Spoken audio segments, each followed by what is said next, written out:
अरे अर्पिता की माँ, सारी तैयारियां हो गई है ना? लड़के वाले आते ही होंगे। अगले ही पल एक बड़ी सी महंगी गाड़ी उस गरीब पिता के दरवाजे के आगे आकर रुकती है। लगता है वो लोग आ गए। जाकर देखो अर्पिता, सुमन और पूनम तैयार हुई कि नहीं? जी नमस्ते भाई साहब। आइए शारदा जी, मुझ गरीब की कुटिया में आपका स्वागत है।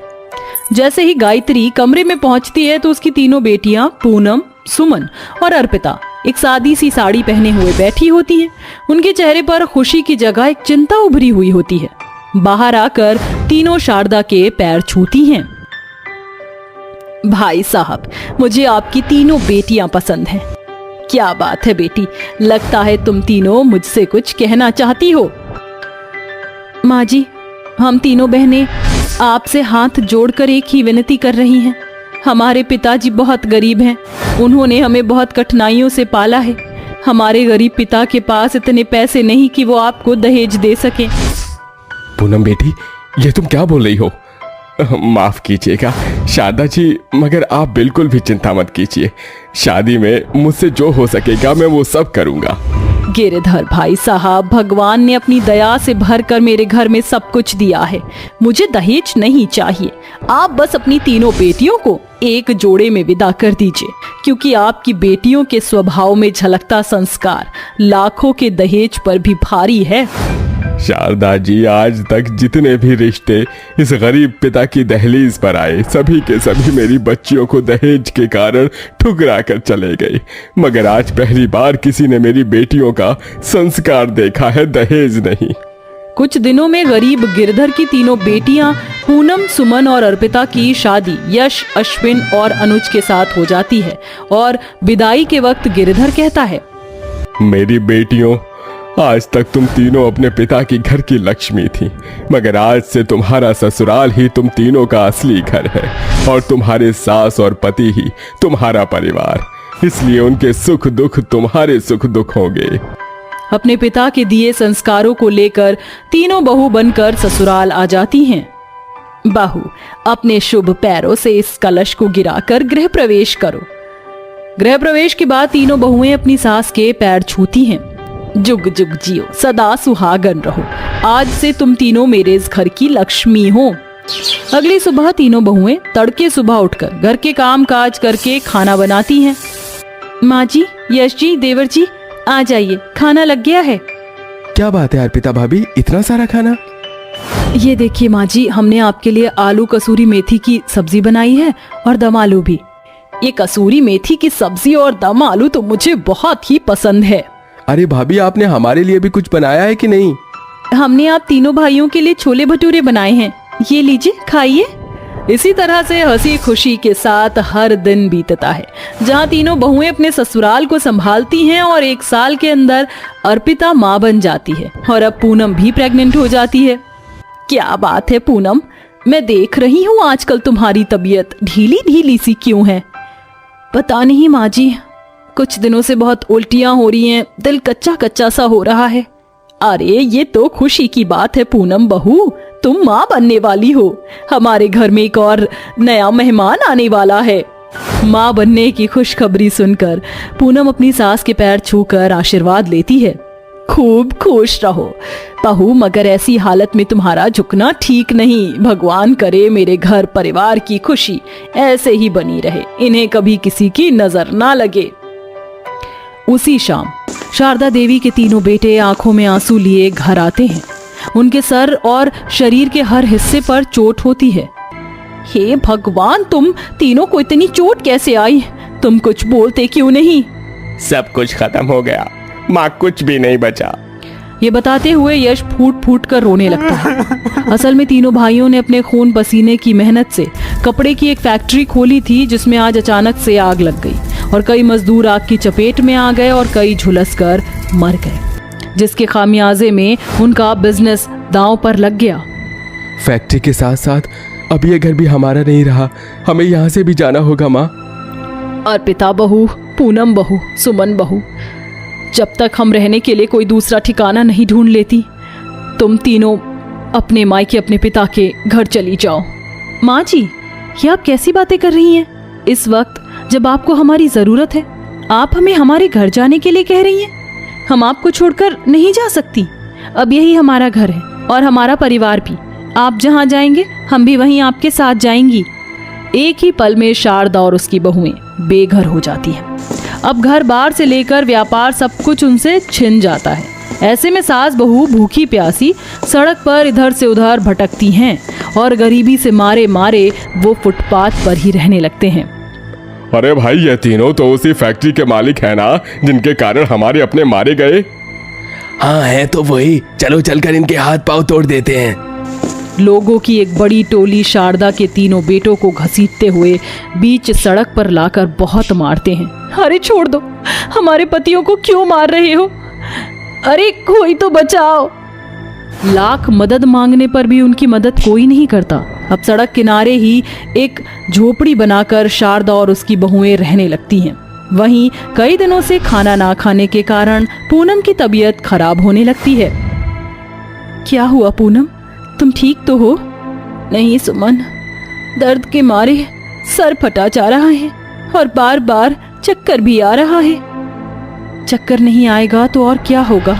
तुम माँ बनने वाली हो और ऐसी हालत में तुमने पिछले कई दिनों से कुछ भी नहीं खाया है।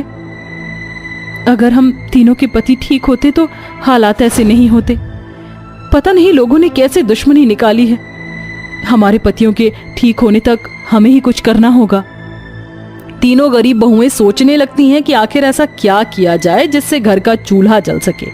तभी सुमन सड़क बनते देखती है। वो देखो, वहां सड़क बनने का काम चल रहा है। चलो हम वहां चलकर काम मांगते हैं। सड़क निर्माण का मुख्य शख्स उन्हें काम दे देता है। अब तीनों बहू अपने संस्कारों का मान रखती हुई इज्जत से रोटी कमाने के लिए कड़ी धूप में सड़क बनाती हैं, जिसमें कोई तारकोल सीमेंट से भरी टोकरी ढोती तो कोई सड़क बनवाती, और दिन भर में कमाए हुए पैसों से राशन पानी लेकर घर आती हैं और खाना बनाकर अपनी सास और पति को परोसती हैं। माँ जी, यश जी, देवर जी, खाना खाइए। अर्पिता, 7 फेरे लेते वक्त मैंने हर कदम पर तुम्हारा साथ निभाने की कसम खाई थी, मगर मैं चूक गया। आज तुम तीनों को हमारे लिए ये सब करना पड़ रहा है। बहू, ये निवाला मेरे हलक से नहीं उतर रहा। अरे बहुएं तो घर की लक्ष्मी होती हैं, मगर मेरी बहुओं को इस तरह से यूं सड़क पर रहना पड़ रहा है और तो और हमारा बोझ भी उठाना पड़ रहा है। माँ जी, भगवान के लिए ऐसा मत कहिए। आप लोग हम बहुओं के लिए बोझ नहीं बल्कि हमारा संसार है। और रही बात घर की, तो माँ जी आप हमारे सर की छत है और काम करना कोई बुरी बात थोड़ी है। हाँ माँ जी, मेहनत की रोटी किसी के आगे हाथ फैलाने से तो लाख गुना अच्छी है। और तो क्या हुआ कि आज हमारे पास घर बार पैसे नहीं, मगर परिवार तो साथ है। घर तो फिर बन जाएगा। जरूर मैंने पिछले जन्म में कोई पुण्य किए होंगे जो मुझे तुम जैसी 3 संस्कारी बहुएं मिली, मगर अब तुम्हारी सास भी तुम्हारी मदद करेगी। अब तीनों बहू के साथ उनकी सास शारदा भी सड़क बनाने का काम करने लगती है। जहां अर्पिता अपने गोद के बच्चे को पीठ पर बांधकर सीमेंट ढोती है, तो वहीं पूनम गर्भवती होकर भी मेहनत से नहीं भागती और ना ही घबराती। और धीरे धीरे थोड़े बहुत जोड़कर तीनों बहुएं सेकेंड हैंड सिलाई मशीन खरीद कर अपने हाथों के हुनर का इस्तेमाल करती हुई घर में ही सिलाई का काम शुरू कर देती हैं। जहां बढ़िया सिलाई के कारण ग्राहक उनके घर तक खुद ब खुद खींचे चले आते हैं। धीरे उनके पति भी ठीक हो जाते हैं और अब सभी साथ मिलकर मेहनत करते हैं, जिससे कि उनके सर से छीनी हुई छत और खोया हुआ सब कुछ लौट आता है। आगों से बांधा एहसास दिल के रिश्ते का, रिश्ता ये अपना रब की रुबाई। मैं रहूं ना तेरे बिना, तू रहे ना मेरे बिना। रक्षाबंधन की थाली तो मैंने बहुत अच्छे से सजाई है। भैया की मनपसंद मिठाइयाँ भी रख दी और ये राखी देखकर तो भैया बहुत खुश हो जाएंगे। भावना, आज तुम बहुत सुंदर लग रही हो। वो तो लगूंगी ही ना। ये सूट मैंने ज़ारा से लिया है, पूरे 15,000 रुपए का सूट है ये। लेकिन तुमने ये इतना सिंपल सूट क्यों पहना हुआ है? रक्षाबंधन के दिन क्या कोई इतने सिंपल कपड़े पहनता है? अरे हाँ, मैं तो भूल ही गई थी। तुम्हारे पास इतने पैसे कहाँ हैं कि जो तुम इतने महंगे महंगे सूट पहन सको? मैं डैडी से कहकर तुम्हारे और तुम्हारे भाई की सैलरी बढ़वा दूंगी। फिर तुम भी इतने महंगे तो नहीं, मगर थोड़ी बहुत अच्छे कपड़े तो पहन ही सकती हो। भावना, ये सूट मुझे मेरे भैया ने रक्षाबंधन पर पहनने के लिए दिया है। ये सूट मेरे लिए लाख रुपए के सूट से भी ज्यादा कीमती है। रोशनी की बात सुनकर भावना का मुंह बन जाता है। दरअसल रोशनी और रोशनी का भाई विजय भावना के घर पर काम करते थे। भावना बहुत बड़े बिजनेसमैन की बेटी होती है। रोशनी भावना के घर पर घर के सारे काम किया करती थी और वहीं विजय भावना के यहाँ पर ड्राइवर था। अमीर होने की वजह से भावना के अंदर घमंड कूट कूट कर भरा हुआ था। वो हमेशा अपनी अमीरी का दिखावा रोशनी के सामने करके उसे जलाने की कोशिश करती है, लेकिन रोशनी कभी भी भावना से नहीं जलती थी। ये सब देखकर भावना रोशनी से हमेशा मन ही मन किलसती रहती थी। रोशनी मेरी प्यारी बहन, जल्दी से अपने भाई की सूनी कलाई पर राखी बांध दो। भैया, ये राखी कैसी लग रही है? इसे मैंने आपके लिए अपने हाथों से बनाया है। बिल्कुल मेरी बहन की तरह सुंदर। देखो मैं तुम्हारे लिए क्या लाया हूँ। भैया, ये तो वही चुनरी है जो मैंने उस दिन बाजार में पसंद की थी, लेकिन ये तो काफी महंगी थी ना। तो क्या हुआ, अगर मेरी बहन इससे भी महंगी कोई चीज पसंद करेगी तो मैं उसके लिए वो भी लेकर आऊंगा। अच्छा चलो अब मैं चलता हूँ, अपना ध्यान रखना, मुझे साहब को ऑफिस छोड़ने के लिए जाना है। विजय और रोशनी दोनों ही भाई बहन एक दूसरे से बहुत प्यार करते थे। माता पिता की मृत्यु के बाद विजय ने ही रोशनी को पाल पोस कर बड़ा किया था। जहां एक तरफ रोशनी और विजय दोनों मिलकर रक्षाबंधन का त्योहार अच्छे से मनाते हैं, तो वहीं दूसरी तरफ भावना अपने भाई राजीव को राखी बांधने के इंतजार में बैठी होती है। भैया, आप आ गए। मैं आपका कब से इंतजार कर रही थी। देखो, मैं आपके लिए कितनी सुंदर राखी लेकर आई हूँ। भावना, तुम तो जानती हो ना कि मैं कितना बिजी रहता हूँ।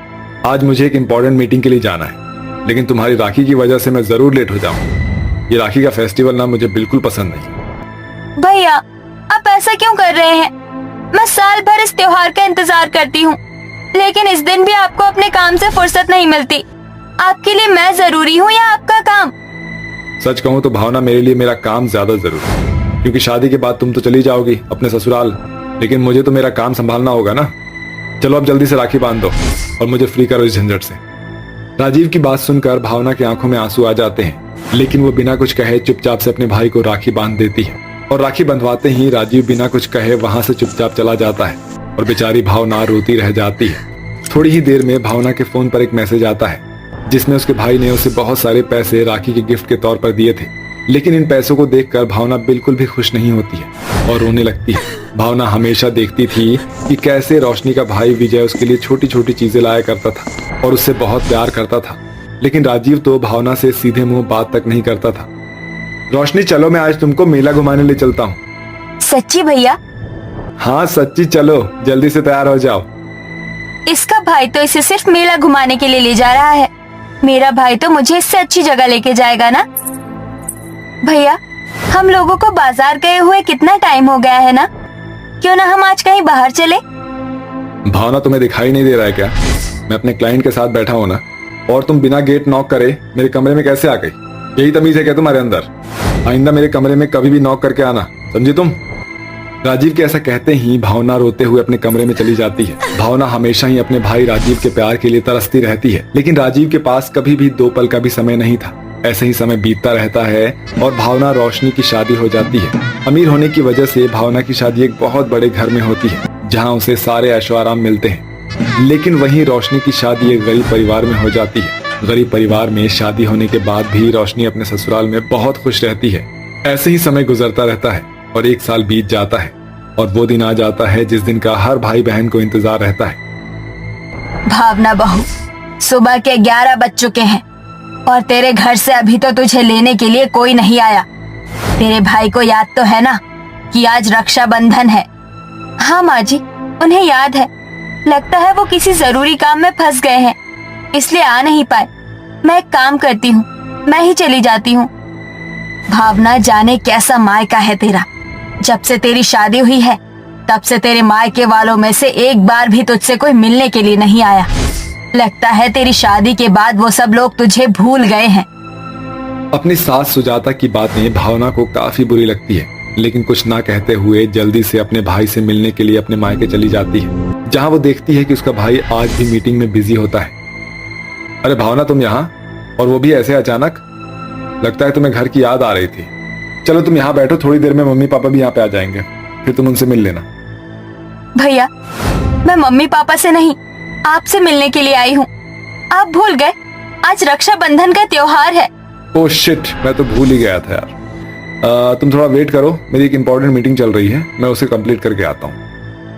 इतना कहकर राजीव काम पर चला जाता है और भावना उसे देखती रह जाती है। काफी देर इंतजार करने के बाद भी जब राजीव घर नहीं आता है तो भावना रोशनी के पास जाती है, जहाँ वो देखती है कि रोशनी भी घर आई हुई होती है और वो अपने भाई विजय को राखी बांध रही होती है और दोनों भाई बहन मिलकर खुशी से रक्षाबंधन मना रहे होते हैं। ये सब देखकर भावना को बहुत बुरा लगता है और वो वहां से वापस चली जाती है। सॉरी भावना, वो मीटिंग थोड़ी लंबी हो गई। चलो तुम जल्दी से मुझे राखी बांध दो, आज तो मेरी मीटिंग ही मीटिंग है, मुझे एक मीटिंग के लिए और बाहर जाना है। जिसके बाद भावना जैसे ही राजीव को राखी बांधने जाती है वैसे ही राजीव का फोन बजने लगता है। एक मिनट भावना, आप थोड़ा एक अर्जेंट कॉल है। राजीव को हर थोड़ी थोड़ी देर में कॉल आ रहा था, जिसके चलते भावना राजीव को राखी नहीं बांध पा रही थी। ये सब देखकर भावना थक चुकी थी, इसलिए वो वहां से जाने लगती है। अरे तुम कहाँ जा रही हो, वो भी मुझे राखी बांधे बिना? हाँ, अगर तुम्हें राखी बांधनी ही नहीं थी तो क्यों मेरा टाइम वेस्ट किया? क्या मैंने आपका टाइम वेस्ट किया? ग्रेट भैया, बचपन से लेकर अभी तक मेरे लिए आपके पास टाइम कहाँ था? आप पूरे साल भर बिजी रहते हो, लेकिन उसके लिए मैंने आपको कभी कुछ नहीं कहा। लेकिन साल में सिर्फ एक दिन आता है, उस दिन भी आपके पास मेरे लिए कभी टाइम नहीं होता। मुझे लगा कि मेरी शादी के बाद तो आप सुधर जाओगे, लेकिन शादी के बाद तो मुझे मेरी पूरी फैमिली ही भूल गई। सॉरी, मैंने आपका यहाँ टाइम वेस्ट किया। आज के बाद आपकी बहन कभी भी आपको अपनी ये शक्ल नहीं दिखाएगी। रुक जाओ भावना, प्लीज मुझे माफ कर दो। अरे अपने बिजनेस को लेकर मैं इतना ज्यादा बिजी हो गया कि मेरे पास कभी तुम्हारे लिए टाइम ही नहीं रहा। लेकिन अब मैं तुमसे वादा करता हूँ कि मैं तुम्हें हमेशा टाइम दूंगा। अपने भाई को बिना राखी बांधे प्लीज मत जाओ, प्लीज। राजीव की बात सुनकर भावना राजीव को माफ कर देती है, जिसके बाद वो अपने भाई को राखी बांधती है और राजीव पूरा दिन अपनी बहन के साथ रहता है। ये सब देखकर भावना बहुत खुश होती है और हर साल रक्षाबंधन का त्योहार खुशी खुशी मनाती है। Thanks for watching.